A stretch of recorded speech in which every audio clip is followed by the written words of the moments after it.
Good evening. Before I get started and diving into my questions, I'm sick right now, so sorry about my appearance. Um, but before I dive into the questions, I just wanted to first say thank you. I think this is our last recorded responses of the semester. I may be wrong. I think I'm right. But I just want to say thank you for letting this be the way that we respond and being able to vocalize it.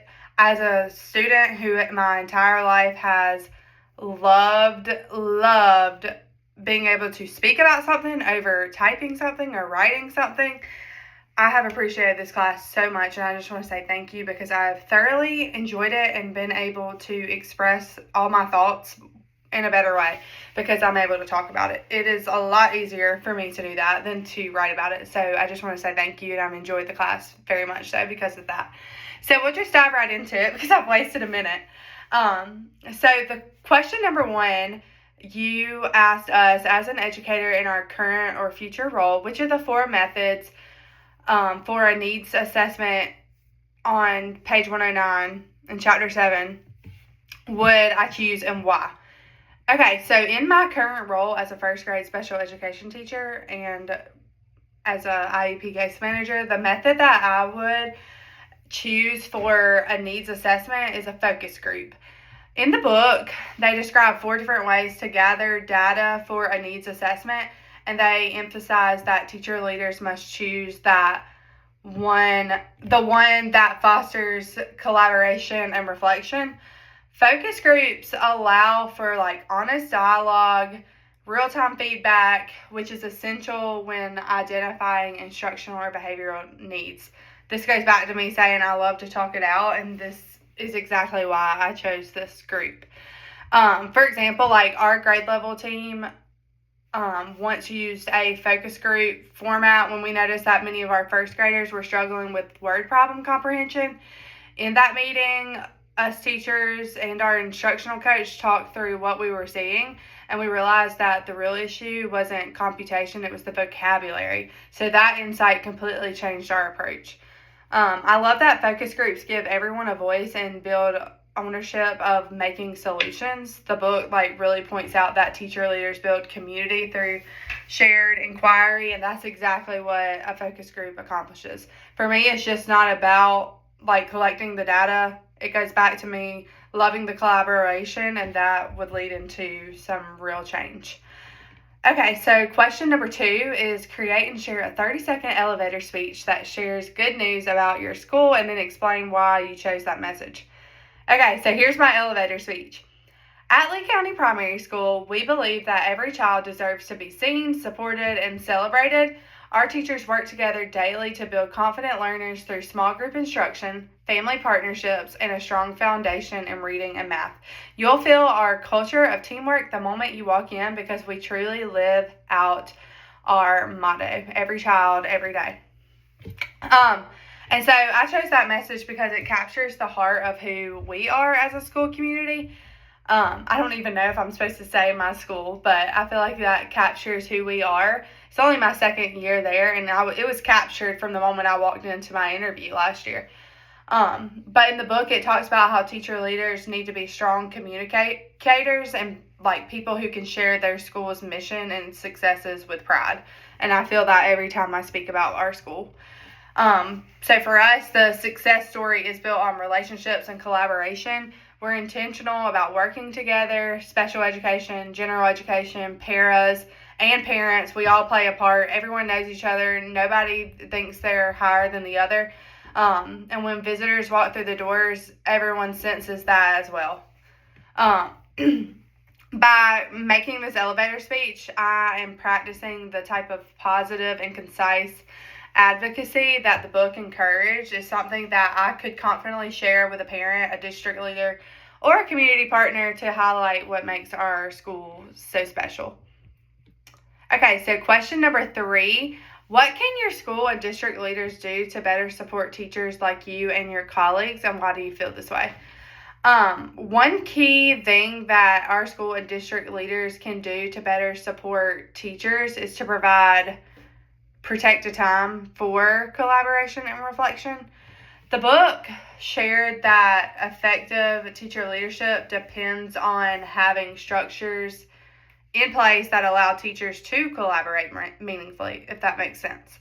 I feel like too often our planning time gets filled with extra tasks or meetings.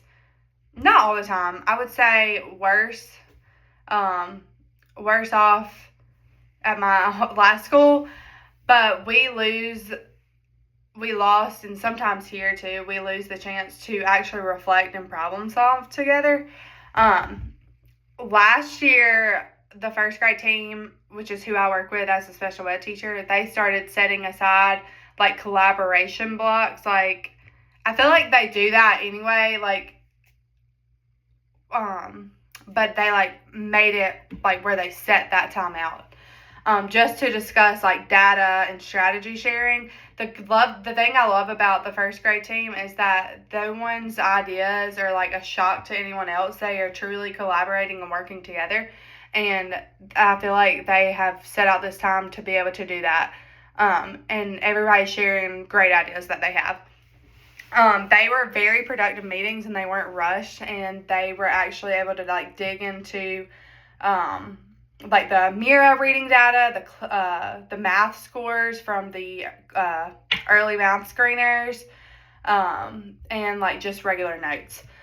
And everyone left with like plans for intervention, and I feel like everyone just learned a lot from each other, and they could ask each other like, why does this work for you? Da da da da.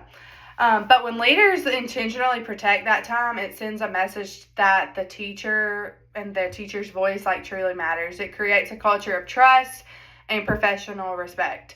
The book called this distributed leadership, when teachers are empowered to lead from the classroom and not just follow directives. That's the kind of support that builds morale in the school and improves overall instruction, if that's what your goal is. Okay, the last question is, if your principal asked you to choose one most important area to address during a professional learning day, what would it be and why? If I could choose one area for professional learning, it would be special ed focus on explicit phonics and foundational reading instruction. As a special education teacher in the primary grades for the past 6 years, I see every day how much reading fluency depends on being able to decode and being able to have strong phonemic awareness. The book reminded us that like teacher leaders would align professional learning with both the students' needs and the school goals, and early literacy fits perfectly with both of those.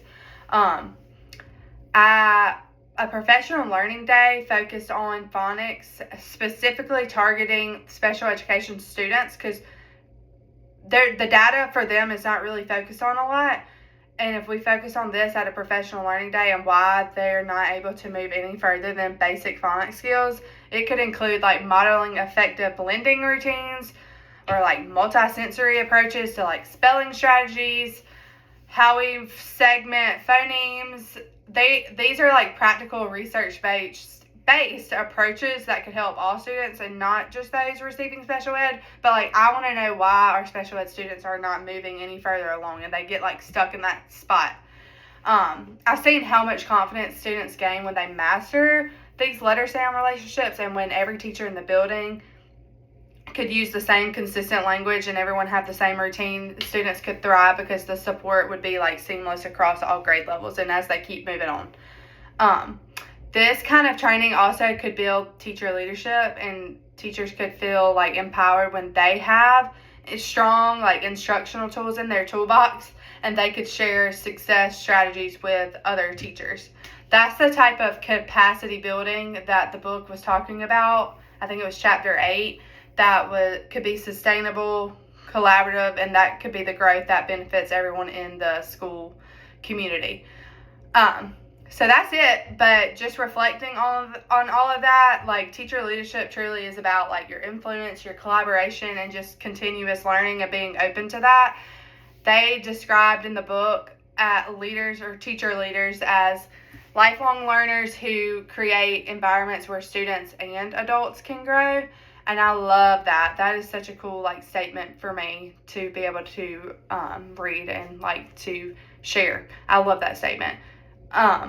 But throughout this assignment, I was reminded that leadership can show up like in small moments, like choosing the right way to gather like input from teachers, or celebrating the school culture, or advocating for the time and the training that teachers truly need. Each of these actions contributes to a stronger, more supportive learning community. So, thank you for listening to my reflections, and thanks again, Dr. Crosby, for a great semester. I thoroughly enjoyed it.